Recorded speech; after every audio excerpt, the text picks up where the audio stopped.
Deja vu, am I supposed to be okay? Is it me or is it you? Hello everyone, my name is Jay Morris. Welcome back to another video. This one's going to be a little bit different.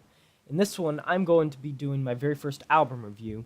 I'm a huge just rock and metal and just music in general nerd, and I decided that I'm going to be launching an album review series. So if you have any albums that you particularly want me to review, even if you think it's unlikely, go ahead and comment it, because I will surely be inclined to do it.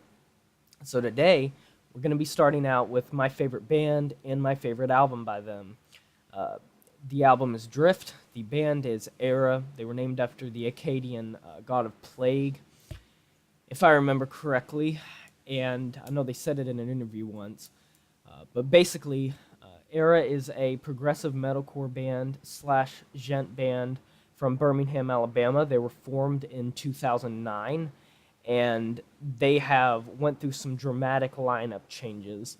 So in 2010, they released their first, or I should say second EP, but their first main release, which was entitled Andromeda, and it was self-released, and it gained the attention of Tragic Hero Records, which ended up picking them up for their first full-length studio album, which was entitled Impulse.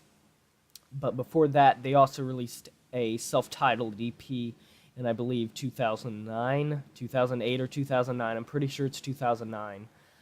But anyways, they came to attention in the community in 2011 for their album Impulse, because progressive metalcore, it was a genre that was kind of slowly coming up and boiling up to what was soon going to become a very in type of fashion for the genre of metal.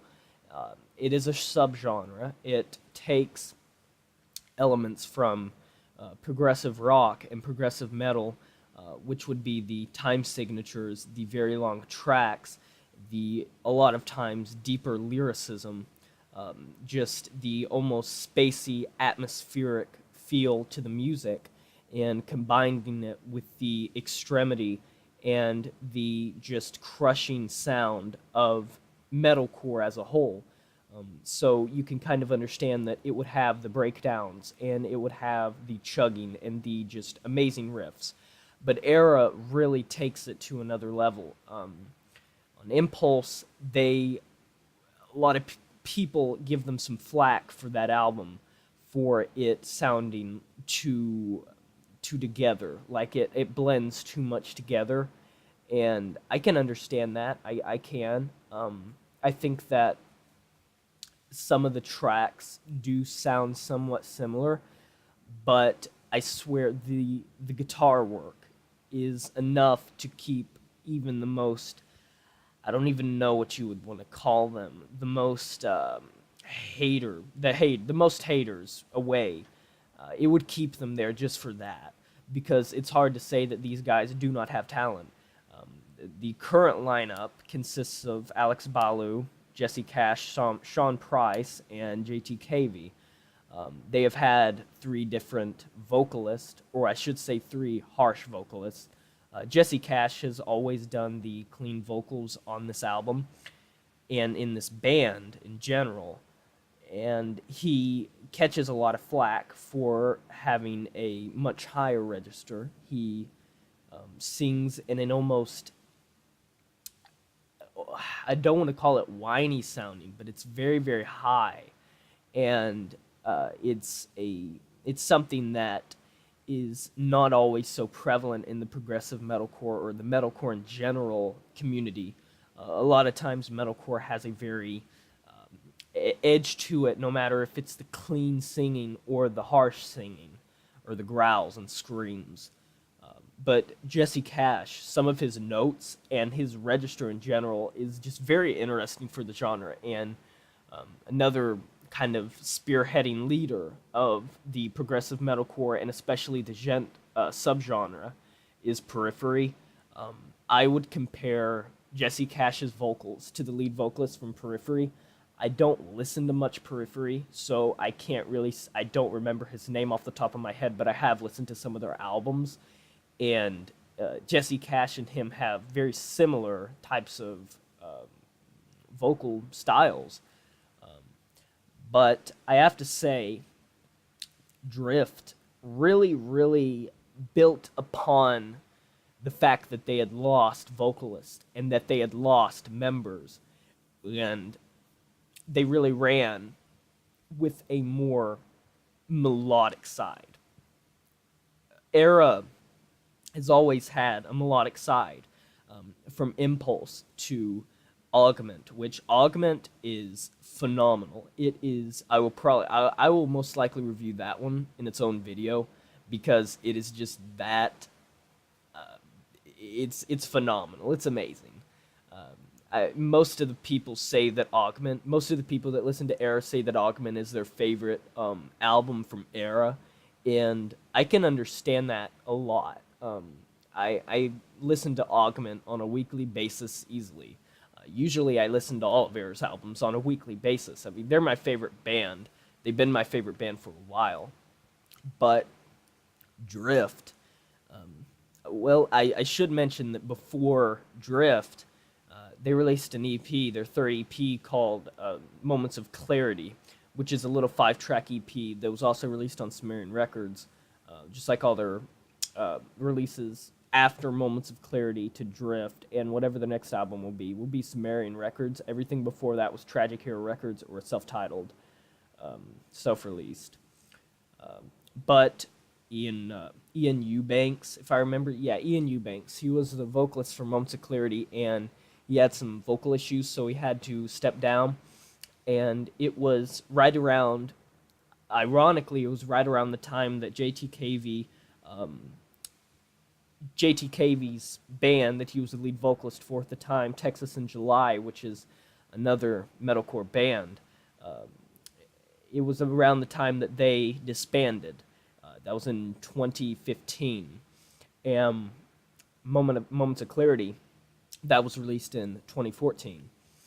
And then Drift was released in 2016. So you can kind of understand how it would be together. And Drift is just, the hyper melodic riffs are amazing. I think JTKv, he is a very good replacement for Garrison Lee, who was the harsh vocalist for their first albums and all that up until Moments of Clarity. It was completely fine terms. There were not bad terms that he left on. But I think that JTKv has a much different type of growl and scream. I don't want to say this in a bad way, but I feel like JTKv has more of a similar type of scream and growl at all times. I think one of the reasons people are always stuck on Garrison Lee being the face of this band is the fact that he was able to use so many different types of diverse vocals techniques. I mean, he hit the high screams, he hit the extremely low growls, he hit the mid growls, the gutturals, and these were all on just like a couple albums, like 3 or 4 albums. And if you count the EPs, if you count just studio albums, only 2. But one thing that people have to remember is JTKv was brought on in the latter stage of Drift being produced. So when he is going to be in the process for the next album, which should be released this year at some point, we actually should be getting something soon. It's going to be very interesting to see his input and see if his style changed, because I don't want to say that he was rushed, but he was probably rushed, because if Texas in July disbanded in 2015 and they went through the process of indoctrinating him into the band of Erra, and Drift was already being produced, meaning Jesse had probably written a lot of the guitar parts and had written a lot of the lyrics. What can JT do differently on the next album when he was able to make Drift so good in its own right with such little time? Lyricism-wise, Drift takes a lot of a different approach.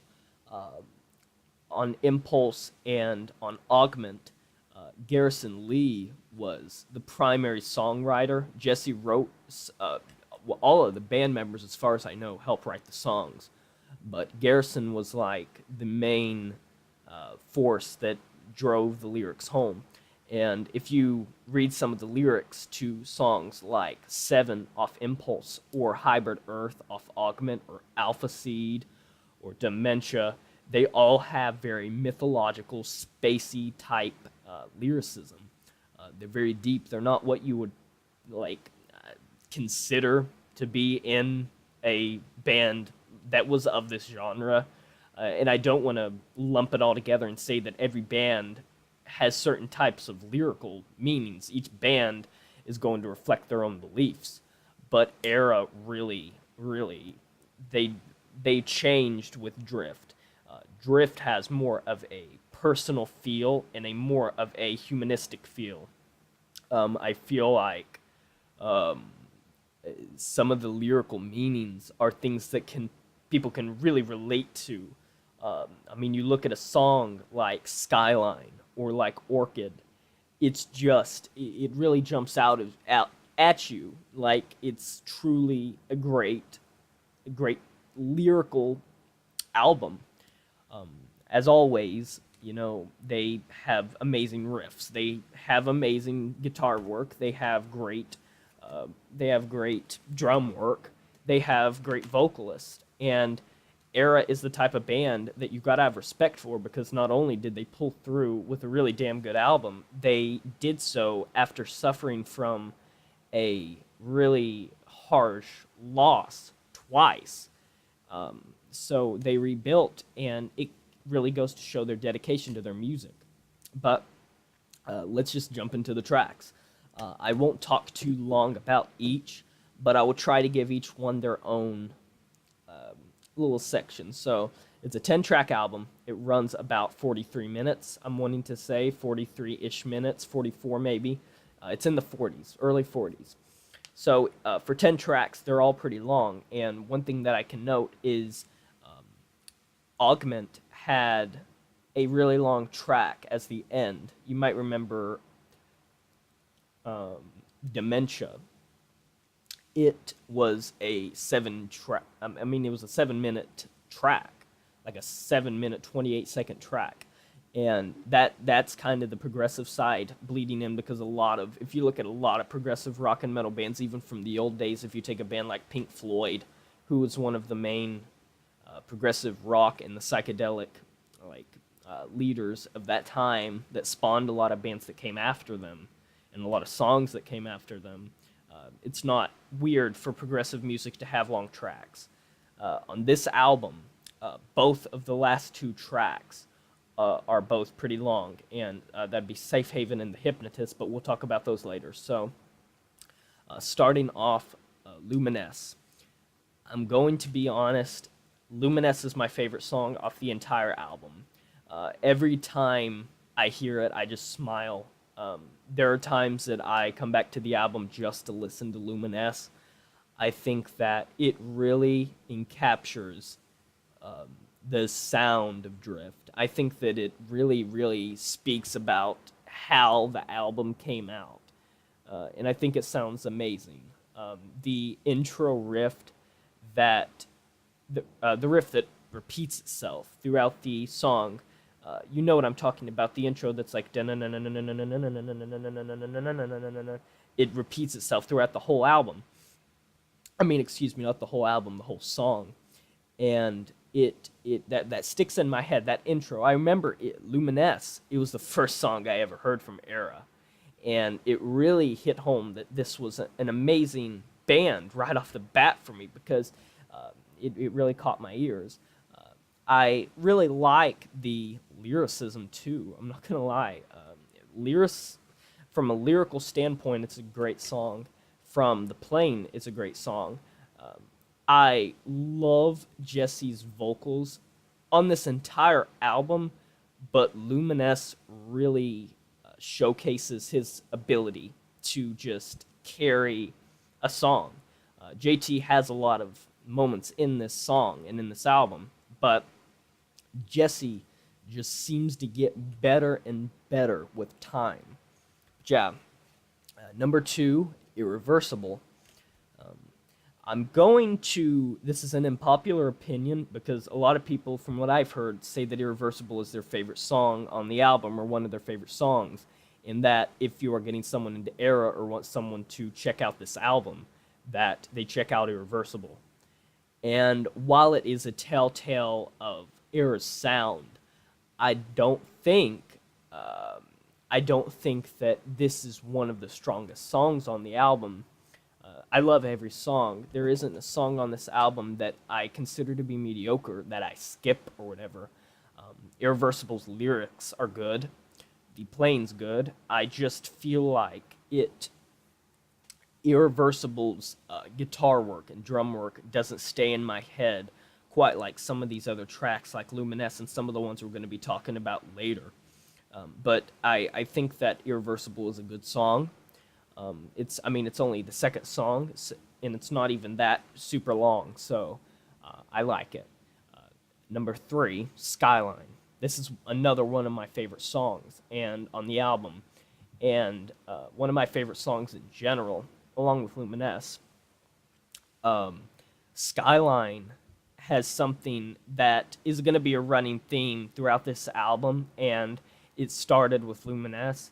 The songs that I find the most impressive and that I like the most are the songs that have the unique guitar work, like the build-up, where it's just the guitar playing at first in Skyline, and it immediately goes into the just heavy guitar work and the drum work. It's great. The lyrics, I really connect to the lyrics. This is probably one of my favorite lyrics songs in the entire album. I think there's one that beats it later on, but Skyline's a great track. Hourglass, number 4. Hourglass is it's an interesting song because I think that it has a lot of the same composition as Irreversible, where it has the kind of, it's hard to explain, the down-tuned sound, where when it starts off, it's very low. It's not melodic. It's not high and soaring. It's more kind of down. And it's the same thing how kind of Irreversible starts. And when Hourglass really kicks off, and it starts, like, all the instruments come in, and you hear JT's vocals, it really begins to sound a little bit like Irreversible. But funny enough, I like Hourglass more than I like Irreversible. So yeah, its lyrics are good. Hourglass is another song that has lyrics that I can connect to. It's one thing about Drift that I really enjoy is, unlike other albums, you can connect to these lyrics more than you can connect to them talking about a Babylonian god, or like in 7, which is about 7 gods, and I think it's Babylonia or Mesopotamia, one of the Akkadian, one of them, and they're fun, they're good tracks, but they can't carry an album with lyrical value besides just being cool to look at in a fantasy term. Drift really nails home the relatability and the personalization. Yeah. So, Orchid, number 5. This is another one of a lot of people's favorite tracks. My favorite part of Orchid is the lyrics. It shows a lot of regret and about either an event or how you treated someone or how you acted in general. And I really, once again, I hate to beat a dead horse, but I really like the lyrics in this song. Compositionally, it's very well made. As always, the technicality of Erra's songs are just superb, and it's one of the main reasons they're my favorite band. But Drift, it has a lot more melodic sound, especially in the next track, and then just the part of the album we've talked about so far, it really has a melodic sound. But Orchid is a great track, and the middle part, where Jesse is singing really high and JT comes in the part where it's like, take me back to who I was back then, an honest man and a faithful friend. When JT comes right after Jesse, I love that part. That's a great part. And I can see why it's a lot of people's favorites. So number 6, Drift. This is the self-titled song from which the album gets its name, or maybe the song gets its name from the album. I'm not sure. This is a different song. It's very different. It takes Erra's like melodic sound and just takes it to a new level. Like, it's so different. Lyrically, it's cool. It's very progressive sounding. Like, the lyricism, you could hear it on a Pink Floyd song. It's very wavy. It's very just kind of relaxing. It's a relaxing song, which is not what you'd expect from a band like this, or from a not that they're not relaxing, but it's not what you'd expect from a progressive metalcore band or a metalcore band. I mean, you expect chugging and breakdowns and just soaring riffs and screams and growls and other guttural noises you have no idea how they make. But Drift really, it has something that no other Erra song, and very few other songs. In fact, I can't name any off the top of my head that really just grabs me. And even if the lyricism isn't the best, and even if it is different, I love it. So number 7, Sleeper. This is my favorite lyrical song on the entire album. I love Sleeper. It is a shorter track. It's in the 3 minutes. It's like 3 minutes and 50 seconds, which is a standard time for a song, and honestly a little longer than most pop songs or rap or hip-hop songs. But for a band like this, it's shorter, alongside kind of like Luminess. But Sleeper is I love the lyrics in this song, and I love the guitar work, as always. And the chorus, this has Luminess and Sleeper would probably be tied for my favorite chorus.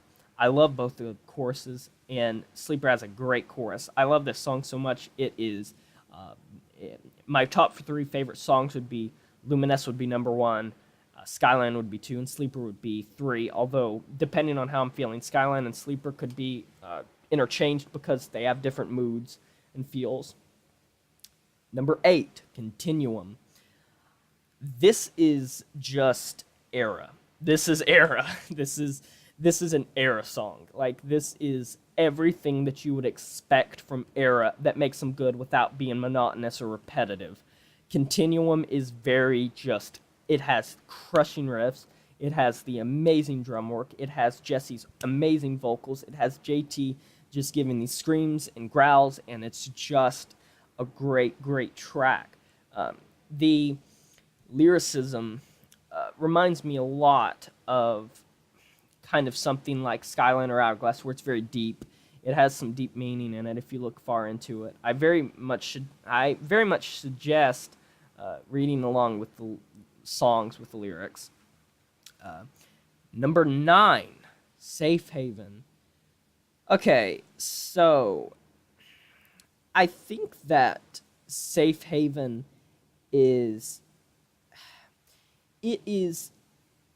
the track that I like more than the Hypnotist, which is the last track, which a lot of people say the Hypnotist is their favorite, one of their favorite tracks, if not their favorite track on the album.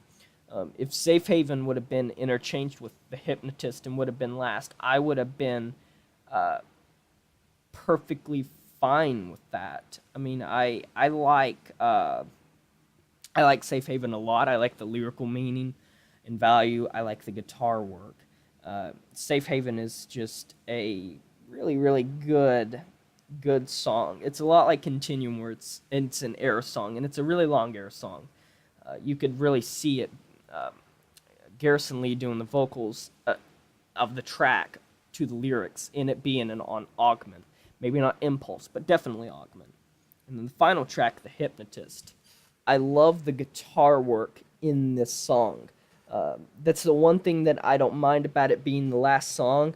Compositionally, I would have preferred a song like Safe Haven or Continuum to be number 10 and The Hypnotist to be 8 or 9. But honestly, does it matter? Because you can go back and forth, it doesn't matter.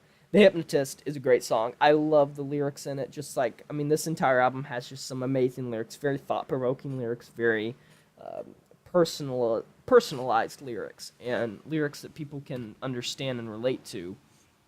But it really closes the album out on a good mark.